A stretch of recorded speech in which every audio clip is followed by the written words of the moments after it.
welcome to Noob-Splaining. My name is Wolf. If this is your first time here, this is where I explain the gloriously over-the-top world of Warhammer 40,000 that nerds like me love so much. So hit that subscribe button, grab a drink, settle in, and prepare for a Noob-Splaining session.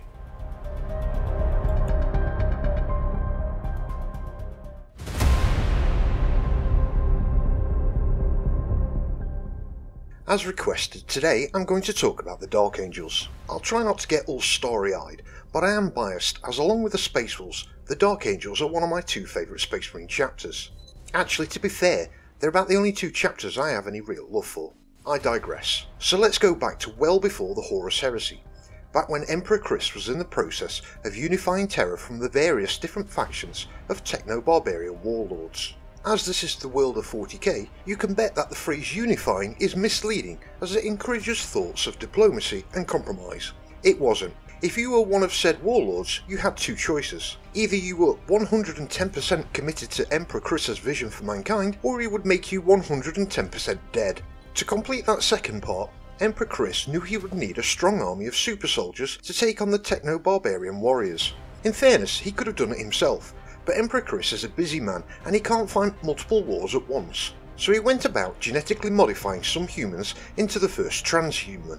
But this was early into his game of conquest, and he only had a small portion of the map under his control, with a limited amount of resources, and naturally he wanted to save all the good stuff for mid to late game. So he reached into his bag of resources, and using his common materials, he made the first transhumans called the Thunder Warriors. As he only used common materials, the Thunder Warriors were extremely strong, hyper-violent, and also batshit crazy. As they were made with low-level materials, they also had a very short shelf life. Where in the first iteration of power armour that further enhanced their already incredible upper body strength, and armed with an all-new devastatingly powerful weapon called a bolt gun, they were extremely fucking effective. And before long, Emperor Chris owned most of the map in the game of Unified Terra. Now that Emperor Chris had access to more materials of better quality, he realised that the short-lived psychotic Thunder Warriors were only good for conquering Terra. So he used some of his good materials to make the first 21 Primarchs, intended to act as generals. But they got yeeted through the warp and scattered across the galaxy, which fucked up that plan.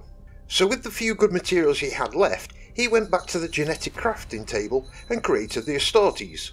Not as big or strong as a Thunder Warrior, they were however more intelligent, not as psychotic, and better suited for the harsh environments to be found all over the galaxy.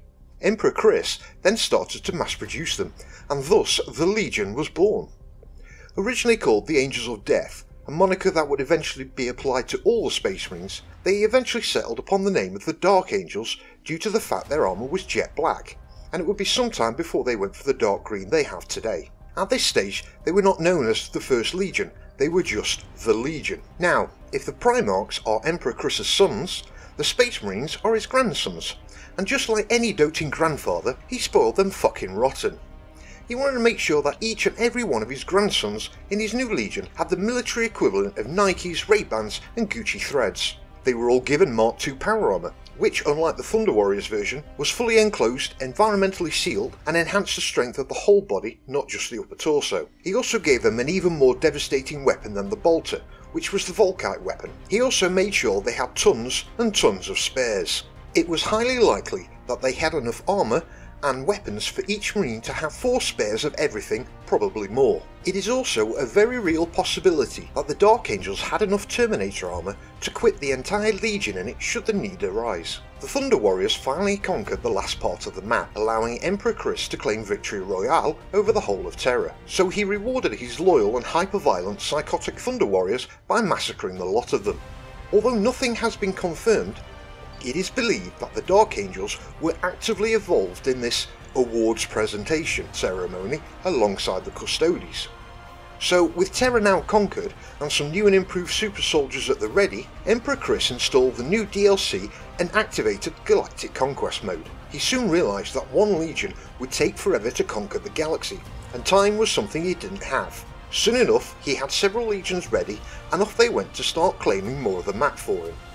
This is where the first flaw became apparent. Volkite weapons, whilst very powerful, were also extremely fragile and difficult to repair. They were also extremely fucking expensive, and as the number of grandsons he wanted to spoil was growing, he had to make a cutback somewhere. So it was around this time the legions were issued with an updated version of the bolter. So the Dark Angels put all their Volkite weapons back into their armories alongside the metric foot-tons of other weapons, armour and vehicles they already had in there gathering dust. As the first legion, they had a reputation to keep up. You know, kinda like being the eldest sibling. They had to be the first to go to university, first to get a career in a FTSE 500 company, and the first to get married. They were a very proud legion, loyal, disciplined, and extremely effective in all forms of warfare. Technically, they created the combat doctrines that all the legions would employ to some extent or other. While the other legions were still being formed, the Dark Angels got a head start on them and began Zerg rushing the new zones Emperor Chris's new Galactic Conquest DLC had unlocked. Eventually, they came across a planet called Caliban, while Emperor Chris just happened to be with them. It also just so happened that on that planet was their missing Primarch, Lionel Johnson. It amazes me how every time Chris joined with one of the legions, they would just happen to stumble across that legion's Primarch. It's almost like he's sidekick or something. Anyway, the Lion had conquered Caliban and agreed to hand it over to the Imperium, while he took control of his legion and set off to conquer more planets. Virtually overnight, Caliban was transformed from a feudal world of medieval knights on horseback and lush forests into sprawling manufacturing cities and vast starports. The Dark Angels also took this time to create their Fortress Monastery, which is a Space Marine home base on Caliban, and named it the Rock. As time was of the essence, they realised that carrying a metric foot-ton of spares on all their spaceships left less space for actual Space Marines. So they transferred a massive amount of their spare equipment into the vast vaults hidden under the Rock. The Lion looked at the combat doctrines that the Dark Angels had developed and then added 6 additional doctrines, known officially as the Hexagrammaton, but were referred to by the Marines as the 6 Wings. The main 2 of these were the Death Wing and the Raven Wing. The Death Wing was a doctrine of unstoppable force and immovable object all in one. The entire wing would only wear Terminator armour and bring the most devastating of weapons to war. Once given an objective, they would be absolutely relentless until it was achieved. They wouldn't even stop for a coffee break, that's how single-minded they were. The Raven Wing took the doctrine of speed and unmatched firepower to bring death to the enemy before they can say "what the fuck," ensuring every Marine of the Raven Wing is mounted in a fast-moving vehicle like an attack bike or land speeder. The Raven would be in, fuck all your shit up, and be gone faster than a greased weasel shit sliding off a chrome shovel. The other 4 wings have not been employed by any legion since the Horus Heresy, but we do have some information on them. The Fire Wing were basically assassins that literally chopped the heads off the enemy commanders. Dread Wing was a doctrine of mass armoured assaults using the biggest of tanks with the biggest of guns. The Storm Wing was basically the vast majority of the Dark Angels and pretty much boiled down to just keeping your cool in battle and kicking the snot out of the enemy while staying professional and resolute in the face of danger. And finally, the Iron Wing were in charge of doing the laundry, and we're very proud of making sure none of the Dark Angels' clothes had creases in it. I am joking, of course. The Iron Wing used heavy dreadnoughts, armoured vehicles, and all of the artillery to smash the absolute fuck out of a large area. It was not suitable, however, for hit and run or moving assaults like the Dreadwing could perform. This standard way of warfare, along with these specialised wings, would be employed by every other legion in some extent until Robute Guilliman, Primarch of the Ultramarines, would pen the book The Codex Astartes, also known as How to Space Marine for Dummies. To this day, the Deathwing and Ravenwing are still in use by the Dark Angels, and all of the Space Marine chapter's First Company veteran Terminators are inspired by the Deathwing. Prior to the Horus Heresy, the Dark Angels, while not the biggest legion, were considered the most powerful. This is because they have huge vaults full of all the good shit. As the 20 legions became bigger and bigger, the good shit had to be spread around more, so while some legions were still receiving their first delivery of 20 Terminator suits and a few Land Raiders, and started playing with their shiny new armour and guns, the Dark Angels were just chucking their deliveries in the vaults along with the rest of the shit they had, just for it to start gathering dust too, such is the sheer amount of good shit they have in their vaults. Prior to the Horus Heresy, the Dark Angels were very busy capturing worlds for Emperor Chris. That is, until he tasked the entire Legion, along with some Mechanicum forces, including a whole bunch of Titans, to deal with an alien race called the Rangdan. Not much is known about the Rangdan, because they're all fucking dead now. You see, each of the legions has a specific role. The Alpha Legion are the sneaky infiltrator spy types. The Space Wolves were the Emperor's executioners. The Dark Angels would be sent in when you just needed something to be deleted from existence without shouting about it. If a rebel world rebelled against Imperial rule, the Space Wolves would be sent in to quickly and very violently, publicly smash that rebellion. Those who witnessed it would very quickly come to their senses and once more start giving praise to Emperor Chris. When the Dark Angels were sent in, it would be some time afterwards people would be like, wait a minute, didn't there used to be people living on that planet? So let's talk about the Lion himself. He is the ultimate tactical general, able to adapt very quickly to the ebb and flow of battle. Whereas someone like Gilliman and his Ultramarines would perform a battle with a perfect plan to start with, if things went south, they were not as quick at being tactically flexible to deal with it as the Dark Angels. The Lion, along with his sons, are fiercely loyal to Emperor Chris. The Lion is the master duelist. His abilities with a blade are that good. I personally rate him as the second most powerful loyalist Primarch, and this will likely piss a few people off, but I rate him above Sanguinius of the Blood Angels. Now before you all start grabbing the pitchforks and the ropes and try and lynching me, hear me out. Now I will admit that Sanguinius is a master with all types of melee weapons, but it is his wings that give him the advantage in combat and have helped him win most of his battles. You clip his wings and you can kill Sanguinius. The Lion does not have that weakness.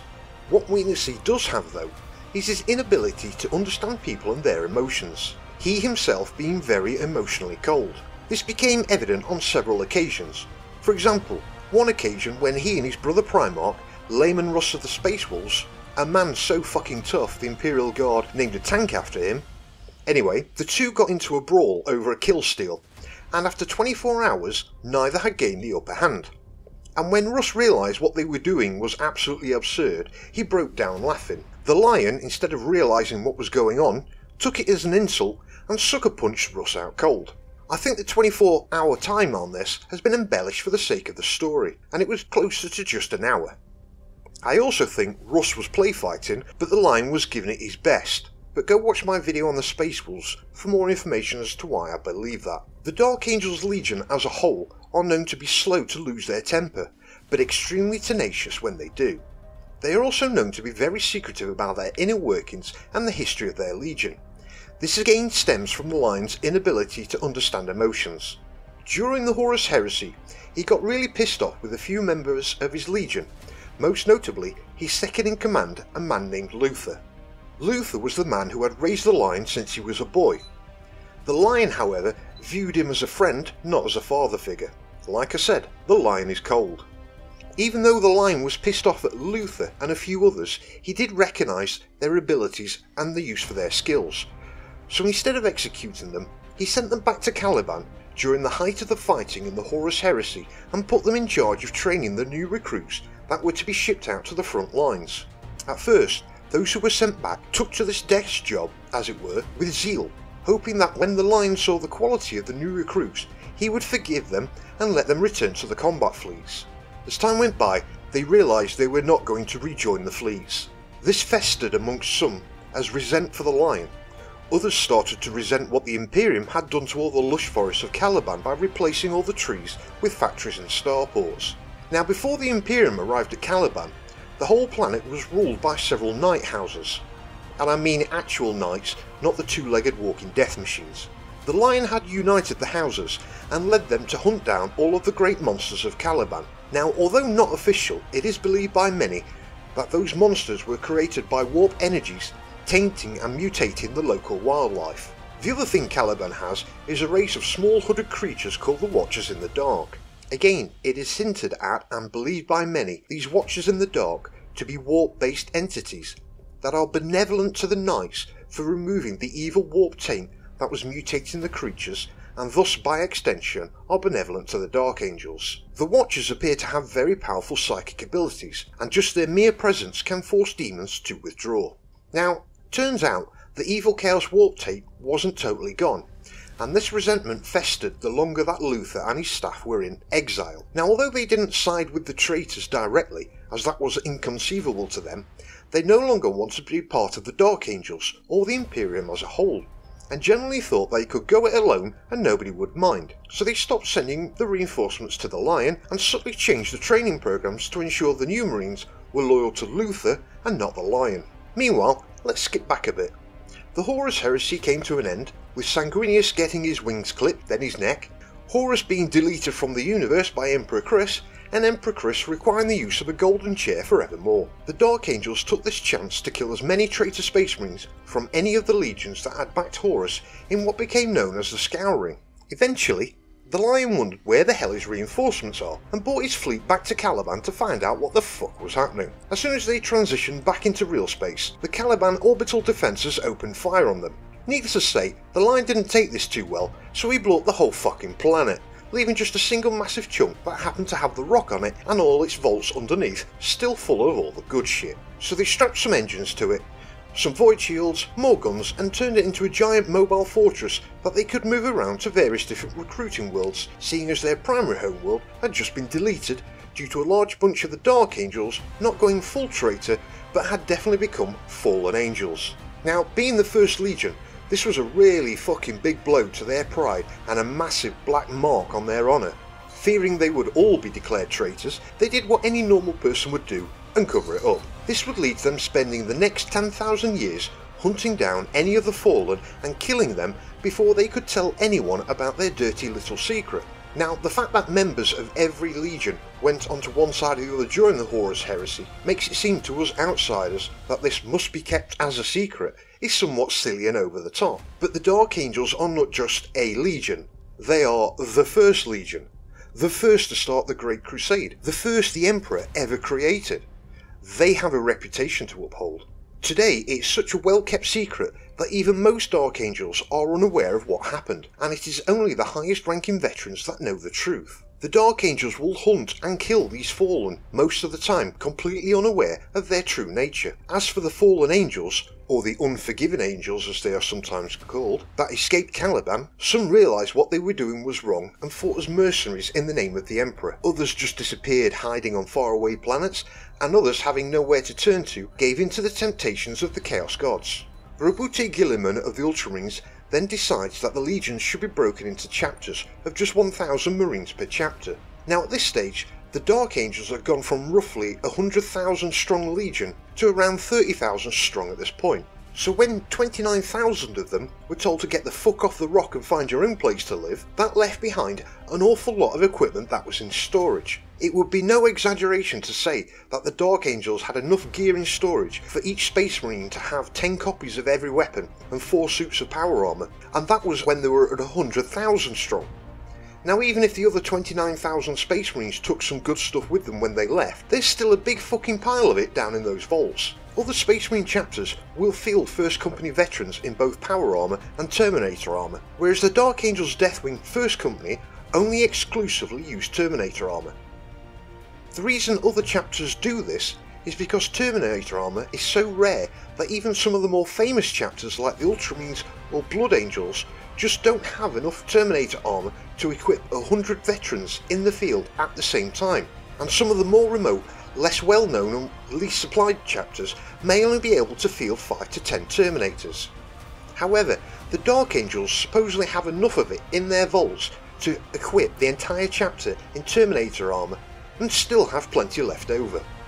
They also have access to Terminator heavy weapons that many other chapters don't, like Terminator plasma cannons or power maces and power flails. Another little quirk of the Deathwing is, unlike every other chapter, they do not paint their armour in the same colours as the rest of the chapter.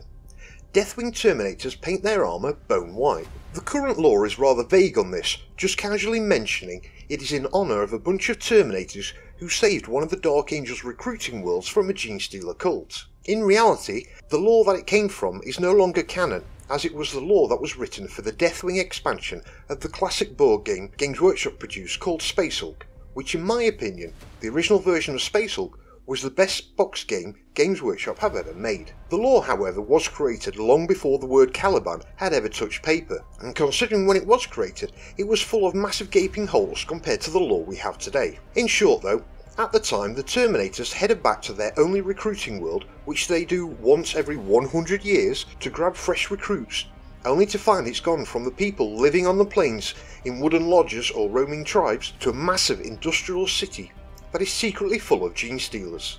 Once the Terminators discover the truth, they are convinced they would die in their attempt to save the chapter, so they go back to the old ways and cover their black armour in white ash to symbolise they are ghosts of dead men walking, and then use red war paint to inscribe their personal heraldry on their armour and call themselves Deathwing after the name of the Thunderhawk gunship they used to travel to the planet, with each of the newly named Deathwing Terminators reverting to their traditional names like Cloudrunner, Lanebear and Weaselfierce. They were clearly modelled on Native Americans, but that in recent years has been moved to the Raven Guard, since this piece of canon was mostly deleted in favour of the Dark Angels coming from a feudal world of medieval knights on horses that was presented in the first Codex of Angels' Death that covered the Dark and Blood Angels.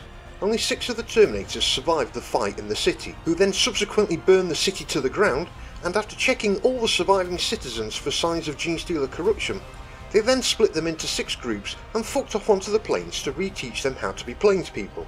10 years later, some more Dark Angels show up to find out what happened to their Terminator suits, and then they stuck in a war for 10 years against Orcs, and the Terminator suits would have been really fucking helpful. It also indicates that at the time, the average lifespan of a Space Marine was around 200 years, whereas now we know they are functionally immortal, with Commander Dante of the Blood Angels currently being well over 1,600 years old. It is a great story to read, but the only part of it that is still canon is that the Deathwing painted their armour white in honour of those Terminators. It shows how much more the lore has moved on since this piece was written, and the fact that Space Marines recruit more than just once every 100 years, and their lifespan, amongst other things, is a lot longer than around 200 years. At some point they also decided their armour should now be dark green and not black, and for the life of me I can't find any official canon reason as to why, so fuck it. I'll leave it to you to make something up and put it in the comments. The best and or funniest will get pinned. When the destruction of Caliban happened, Luther mortally wounded the lion, so the Watchers in the Dark took him away to the vault so he could sleep it off. He was, after all, a Primarch, and mortal wounds to them are just a Tuesday. But this one must have been a really tough Tuesday, as his healing nap lasted 10,000 fucking years. Now none of the Dark Angels could wake him either, as those Watchers in the Dark stopped anyone from getting into the room he was in, and most didn't even realise he was down there.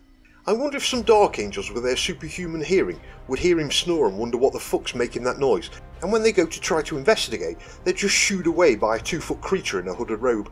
With the recent advancement of the storyline, the lion is now back, with the ability to forest walk as well, meaning he can teleport anywhere in the galaxy, so the first thing he does is gathers up all the Blood Angels.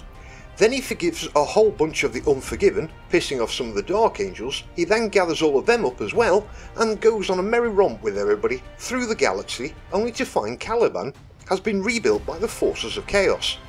He then proceeds to kick the absolute fuck out of the most dangerous Demon Prince Primarch, Angron of the World Eaters, who is the Kharonite Champion of Chaos. Now seeing the return of one of my favourite Primarchs was amazing, and soon I will have my hands on the Lion's model to go with the Dark Angels army I'm currently working on. The next 2 loyalist Primarchs to return will be Sanguinius and Russ. Sorry folks, but it won't be Dawn, Koroks or the Khan, for one simple reason. The Blood Angels, Dark Angels and Space Wolves have each had a codex out every edition, which says they make a lot of money for Games Workshop, and Games Workshop like making a lot of money, so forget any in-law arguments as to why it'll be one of the others. Games Workshop will happily change any piece of lore if it will make them a fuck ton of money. Anyway, I see how long this video is now, and I think I'm going to need a nap after this. Hopefully it won't be as long as the Lions. I'll see you all next time. Thank you.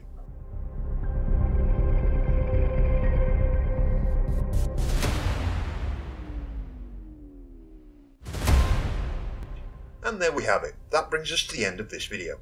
If you laughed or learnt anything, don't forget to hit that subscribe button, and if you are already subscribed, then don't forget to share this video with somebody who could do with some noob-splaining in their life. Also, leave a comment on your favourite part. I do try and interact with every comment.